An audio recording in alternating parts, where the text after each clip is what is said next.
Okay, what's going on? It's QuestX here. I want to talk about Micheal Bennett and what happened to him the night of the Conor McGregor versus Floyd Mayweather bout.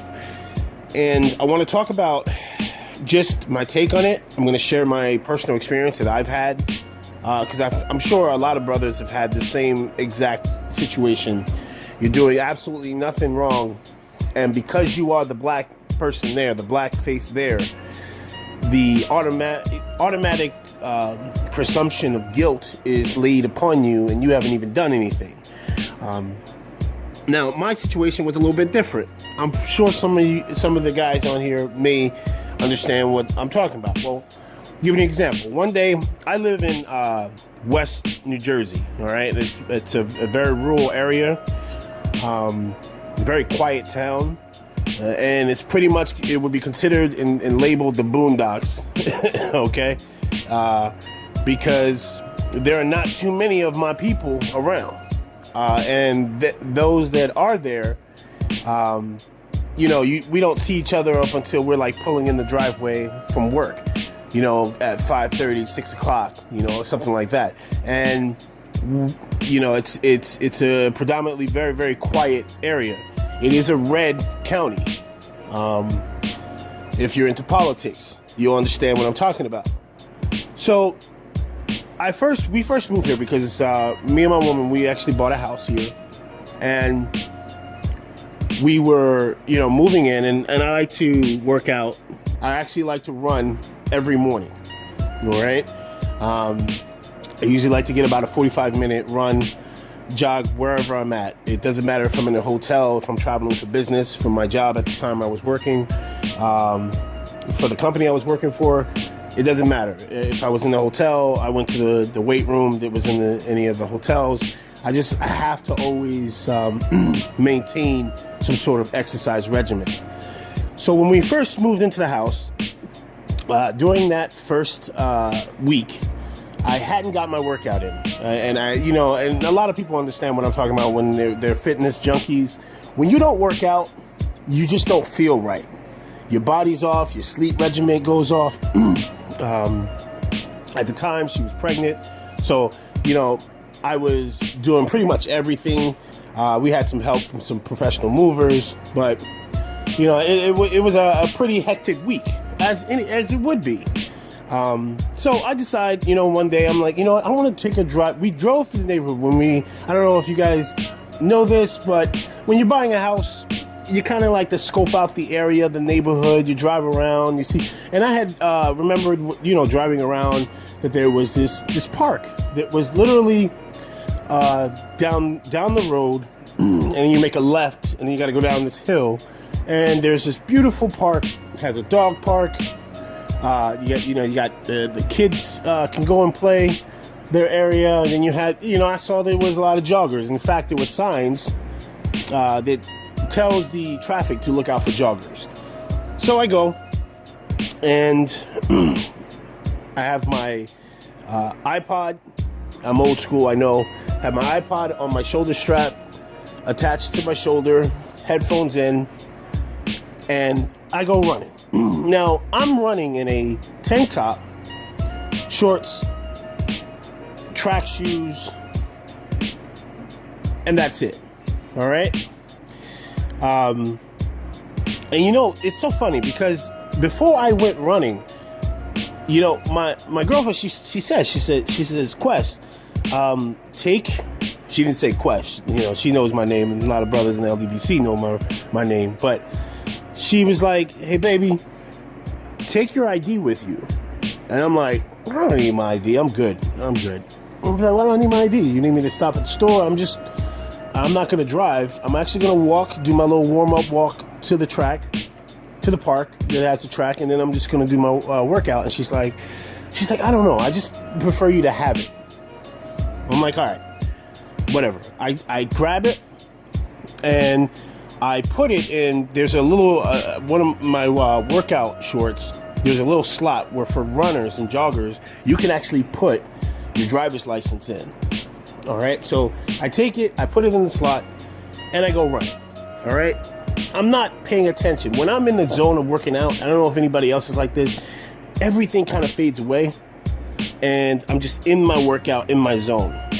About 15, 20 minutes in, a cop car runs, literally cuts me off. Now, you just got to picture this. I'm jogging, cop car pulls in front of me, very violently, might I add.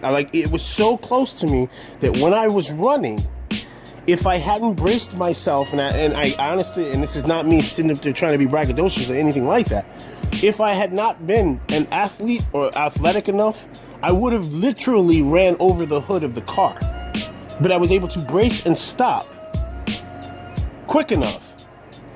And the cop in the driver's seat gets out of the car, tells me to hands up.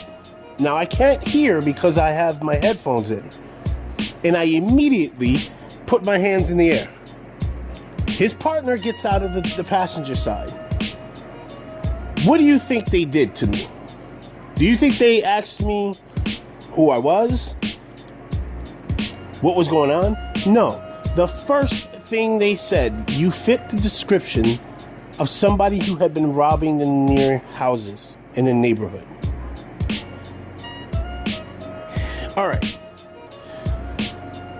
I ain't gonna lie. You know, my heart rate was already up.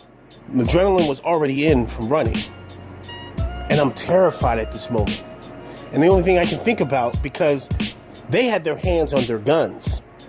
There was no, can we talk to you for a second? There was no politeness in how they engaged me. It was, I'm a threat. Here's this big black guy running in the neighborhood. He's got tattoos all on his arm.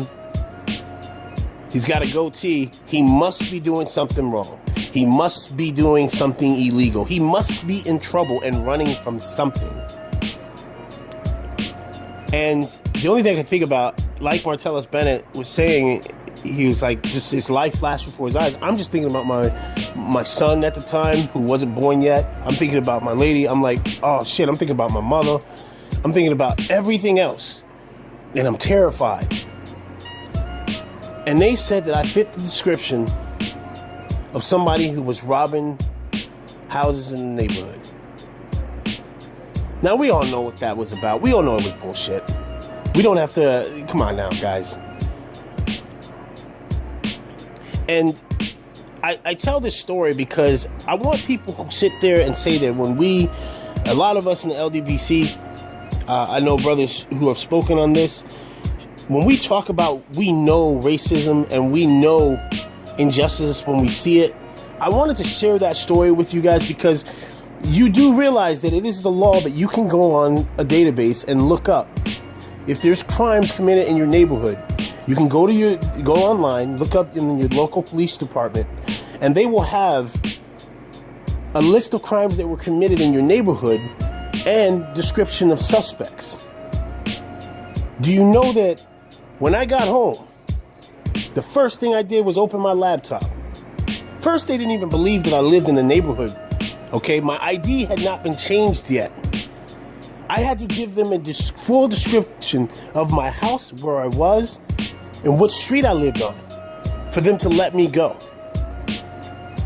But that's besides the point. When I got home, I let my girlfriend know this. She looks up on the computer. I'm looking up on my laptop, and we look at the description of the person who was alleged. And might I add, this wasn't break-ins.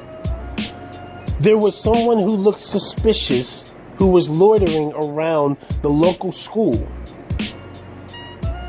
And this person looked nothing like me and wasn't even African American. So I just want everybody to understand that when we start talking and telling you the truth, because we know it's the truth, because we live this truth every day, I want to sit there and say you need to be quiet before you start going around talking about how we need to not scream racism all the time, because it is racial profiling. And I have one more thing I want to say about Micheal Bennett's situation.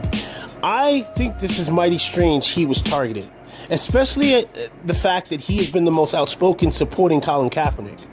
And I wouldn't be surprised if this was done on purpose, as the cops trying to strike fear and one of the leading voices in the struggle when it comes to the crimes committed against African Americans at the hands of police brutality.